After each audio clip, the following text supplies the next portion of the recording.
Mon Dieu, la série a répondu à mes craintes. Et pour ça, ça mériterait presque un pouce levé. Donc voilà, je tiens à dire un truc. Je rétracte toutes mes critiques par rapport à l'illogisme de la batterie de téléphone de Luz, puisque on justifie ça. Contrairement à Amphibia, où on s'est dit on en a rien à foutre, on va créer une excuse débile pour faire en sorte que ce soit chargé pendant 10 ans sans problème. Là, on va trouver une excuse valable à peu près pour que ce soit un tout petit peu compréhensible. Et donc, ouais, ça commence comme ça, cet épisode, c'est pour ça que, j'avoue, bien, on justifie le fait qu'elle arrive à charger un tout petit peu son téléphone avec un système de luciole électrique, entre guillemets, et qui lui permettent donc de générer de l'électricité via une sorte de prise faite main qu'elle a réussi à se créer à ce niveau-là. Et j'avoue que c'est relativement malin. Voilà, c'est pas une connerie où on balance ça près de créatures, de bestioles électriques, et puis paf, l'électricité vient comme ça, et pouf, c'est chargé à vie. Non, on crée un système, et je trouve ça un tout petit peu malin. Bon, c'est pas extraordinaire non plus, et bon, tu peux te poser certaines questions sur deux, trois petits points de logique si tu vas creuser un peu loin, mais je peux apprécier un petit peu ça. Donc je rétracte mes petites critiques sur ce point de détail-là jusqu'à présent. Le reste, ça reste comme ça, hein, mais c'est déjà un bon petit point, ça. Bon, au-delà de ça, une histoire assez importante à tacler, puisque c'est un jour particulier, spécial aujourd'hui pour Luz, et on est un petit peu nébuleux là-dessus. Il y a son téléphone qui lui rappelle, donc une fonction très basique, et elle est un petit peu déprimée par ça. Et donc elle veut se concentrer à fond sur ses recherches, trouver de quoi faire une nouvelle porte, faire tous les sorts possibles, savoir la vérité totale sur Belos, tout ça. Et j'ai envie de dire, ouais, mais pourquoi vous n'êtes pas à fond là-dessus tout le temps, régulièrement? Parce que ça devrait être votre priorité numéro un. Donc le fait que tu utilises ça pour aller plus vite, je dirais juste, oui, pourquoi tu vas pas plus vite régulièrement à ce rythme-là? Mais bon, elle veut se vider la tête, d'où ces moments très speed avec Eda et King au début, et elle a besoin de se vider la tête, c'est là que Amity arrive de façon bien fortuite pour que ça arrive. Amity dit qu'elle a besoin d'elle pour l'accaparer un petit peu toute la journée, et donc Luz saute sur l'occasion, je pense qu'elle l'aurait fait même s'il n'y avait pas eu ce petit problème-là, et elle raconte que son père ne veut pas qu'elle participe à une sorte de grande bataille générale, une sorte de tournoi de baston à base de tous les coups sont permis. Et il veut pas ça. Non, je t'interdis de faire ça. Je t'envoie même une de mes abominations pour te surveiller. Et il veut faire en sorte qu'elle participe à un essai pour entrer à la confrérie de l'empereur. Donc voilà, elle est pas super contente et c'est là que Lust lui vient en aide en lui disant ok, on va un petit peu flouer tout ce monde-là avec certaines solutions que je trouve un petit peu faciles, quoi. C'est-à-dire que dans l'absolu, Amity aurait pu les trouver toute seule, mais bon. Donc le truc, c'est déjà d'envoyer son abomination qui la surveille faire un truc qui lui prendra du temps, parce qu'elle peut faire ça. Donc elle le fait très vite. Voilà. Et d'utiliser une espèce de pendatif, de petit talisman que portent son frère et sa soeur qui sont là pour aider, qui leur permettait jusqu'à présent, et ça c'est une petite surprise, d'avoir une apparence qu'ils n'ont pas en fait. Ils ont une apparence de base un peu plus nerd, dira-t-on, hein, un peu moins lisse. Donc il y a sa sœur qui a des boutons et son frère qui a une petite barbe et des lunettes. Et donc, voilà, ils affichaient un petit peu cette apparence beaucoup plus sûre. Mais en donnant leurs deux talismans à Amity, ils lui permettent de prendre une apparence un tout petit peu différente. Quand je dis un tout petit peu, je veux dire très reconnaissable quand même, mais bon, un tout petit peu différente, de façon à ce qu'elle puisse se faire passer pour quelqu'un d'autre lors du tournoi. Et ouais, je vois pas pourquoi elle avait besoin de deux talismans pour ça. Je trouve que la différence n'est pas énorme au point d'avoir besoin de deux talismans, mais bon. Comme ça, on voit les deux sous leur vraie apparence. Et j'apprécie le fait, vraiment, qu'on n'en fasse pas des caisses là-dessus. Que ce soit juste une petite révélation, comme ça. Mais j'avoue que ça m'a pris par surprise, ça. Et ça va être l'occasion de passer un peu de temps sur Ed, qui se sent un petit peu à part parce qu'il a l'impression de ne pas avoir de talent pour grandement aider. Alors que, bon, sa sœur, elle soigne bien. Et Je sais pas, c'est un truc qui sort un peu de nulle part, ça, par contre, hein, je vous cache pas. Mais ça entrera en jeu avec la sous-intrigue très liée avec l'intrigue principale. Les deux intrigues sont liées, quoi. Autour d'Eda qui voit dans ce tournoi Ras, le mec, le grand méchant d'épisode 1 qui s'est fait laminer comme une merde dans l'épisode final de la saison 1. Voilà, et qu'on va traiter comme une grosse merde également dans cet épisode-là. Ça fait partie des problèmes que j'ai un petit peu avec ça. C'était censé être un big boss de début, et c'est traité comme un RPG en fait. Un RPG, les big boss de début, au bout d'un moment, ce sont des merdes qu'on lamine sans problème. Le truc, c'est que j'ai vraiment pas l'impression que qu'ils aient évolué à ce point pour avoir des pouvoirs qui le traitent comme de la merde en fait. Il vaut plus rien maintenant ce gars, on le lamine sans trop de problèmes. On le présente comme un grand champion de l'arène, mais il se fait laminer facilement par la moitié des personnages un tant soit peu notables maintenant. C'est ça qui est un petit peu bizarre, quoi.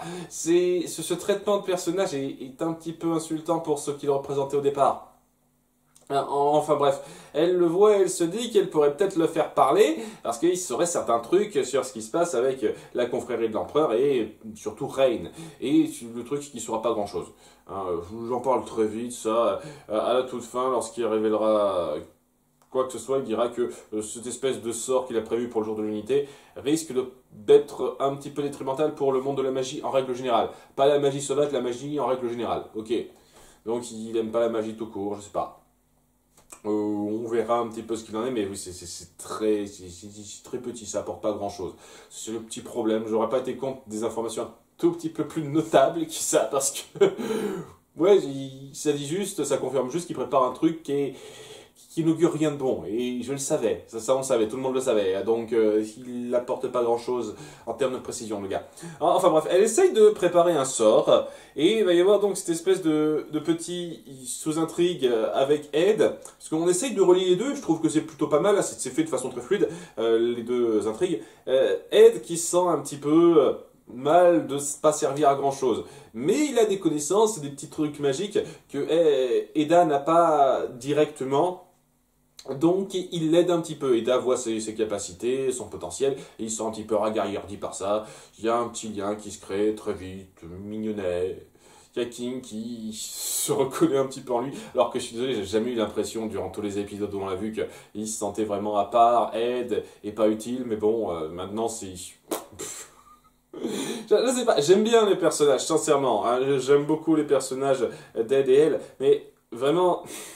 J'ai vraiment pas le sentiment qu'on ait vraiment pensé en détail à leur mentalité d'épisode en épisode. Quand on voit leur premier épisode d'introduction et les épisodes après et cet épisode-là, j'ai vraiment le sentiment que c'est un petit peu pensé au fur et à mesure, hein, cette partie-là. Donc, ouais, il prépare une potion particulière en utilisant les talents d'Ed pour pouvoir faire parler Was. Et ouais, ça va bien se passer pendant un petit moment, sauf à la toute fin. Mais parallèlement, il faut qu'on parle rapidement, et quand je dis rapidement, c'est rapidement pour l'instant, de ce qui se passe avec Amity et Luz. Donc Amity commence à se battre, elle se débrouille bien, et Luz, elle est contente pour elle, seulement voilà, elle ne peut pas sauter de la tête ce jour particulier, ce qu'il représente. Et donc elle se dit, tiens, j'arrive pas à m'ôter de ça totalement de la tête, donc je vais faire en sorte de participer à ce tournoi moi aussi. En disant, hey, on battra les gars plus rapidement à nous deux, tu verras. Et ouais, ça évolue un petit peu comme ça. Amity qui commence à avoir quelques petits doutes, il y a un truc qui se passe avec elle, mais ça progresse. Les ennemis sont majoritairement traités comme des blagues rapides parce que voilà, elles sont ultra douées et donc se débrouillent sans trop de problèmes pour les avoir très vite. Ça montre le niveau de ces deux-là, apparemment, elles sont super fortes. Et au bout d'un moment, va y avoir, après tout ça, l'abomination que son père lui a laissé, qu'elle avait envoyé chercher un truc super rare, qui revient parce qu'il l'a trouvé, ce truc super rare. Et donc, Luz essaye de l'envoyer paître, mais elle le fait un petit peu trop bruyamment, ce qui active une alarme. Elle ment à Amity pour ça. Pour je sais pas trop quelle raison, mais j'imagine parce qu'elle a la tête ailleurs, elle sait pas bien réfléchir aujourd'hui, c'est un peu ça. Et donc, elle se lance dans le combat contre Raz, parce qu'apparemment c'est censé être la finale. C'est pas ce qui s'est passé, comment ça se fait que Luz ne participe pas en finale, puisqu'on l'a pas vu perdre Luz. Non, c'est Amity contre Horace. C'est bizarre, ce petit détail, trois fois rien. Et alors qu'elle commence à essayer de se battre, il y a son père qui arrive parce qu'il a été alerté par l'alarme en question. Et donc il dit, ah, on arrête le combat, c'est bon. Il démolit en 3 secondes Horace qui essaye de s'attaquer parce qu'il dit, oh oui, je veux combattre. Et donc c'est une merde, une fois de plus, ce gars maintenant. Et dit à Amity, tu rentres, tu vas être grondé et on verra ce qui se passe. Mais elle le prend un petit peu mal, Amity, surtout le fait que Luz ait un petit peu forcé certains trucs et qu'elle lui ait menti. Et donc elle se barre un petit peu, ce qui permet un moment un petit peu intime entre elle et Luz qui la retrouve rapidement, parce que bien entendu c'est la première à la retrouver, et elle finit par se confier. Qu'est-ce qui se passe? Pourquoi tu te comportes bizarrement aujourd'hui? Et c'est là qu'elle finit par avouer que c'est le jour anniversaire de la mort de son père. Et qu'elle avait pour habitude de venir déposer des fleurs sur sa tombe avec sa mère, et donc elle ne peut pas trop aujourd'hui. Et Amity, évidemment, est touchée par ça. Et alors, il va y avoir un petit problème et qu'elle sera un petit peu prise dans un combat. Elle finira par lui promettre de faire quelque chose avec elle, de ramasser des fleurs avec elle, de faire ce petit rituel de façon à ce qu'il n'y ait pas rien qui se fasse. C'est très joli, c'est ce moment émotionnel très fort de cet épisode. Seulement en parallèle, donc, il y a Ed qui aura quasiment terminé la potion, seulement elle ne chauffe pas assez vite. Et il se dit, tiens, je vais rajouter un ingrédient pour que ça chauffe plus vite. C'est une sorte de miel ultra piquant, etc. Donc il le fait rapidement. Voyons donc Wrath complètement bloqué dans le piège d'Alidor, le père d'Amity et bon, de lui aussi, hein, c'est également son père. Il s'est dit, tiens, je vais faire ça vite.